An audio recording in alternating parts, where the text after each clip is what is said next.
নমস্কার বন্ধুরা, শুতে যাচ্ছিলাম প্রায় 12টা বাজে। ভাবলাম একটা ভিডিও তোমাদের সাথে শেয়ার করি। আর এই ভিডিওটা শুধুমাত্র ছেলেদের জন্য। তো আজকের বিষয়টা হচ্ছে আমাদের ব্রেন। আমাদের ব্রেন হচ্ছে আমাদের শরীরের খুবই ইম্পর্টেন্ট একটা পার্ট। এই ব্রেন আমাদের শরীরে 24 ঘন্টা অ্যাক্টিভ থাকে।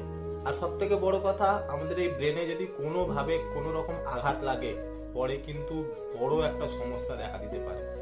আর তার থেকেও বড় কথা, আমাদের ব্রেন আমাদের জন্ম নেওয়া থেকে শুরু করে তত দিন অবধি কাজ করে যতদিন না আমাদের বিয়ে হচ্ছে।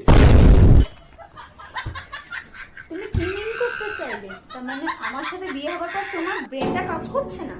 না মানে আমি যে ব্রেন কাজই করে না সেটাকে আজকে কিভাবে ঠেকলাতে হয় শুধু তোমরা দেখো। বন্ধুরা দেখতে পাচ্ছ, মেরে পুরো হুলিয়া বদলে দিয়েছে আমার। এখন আমি ব্রেনলেস বলতে গেলে। বাই, গুড নাইট, আবার দেখা হবে।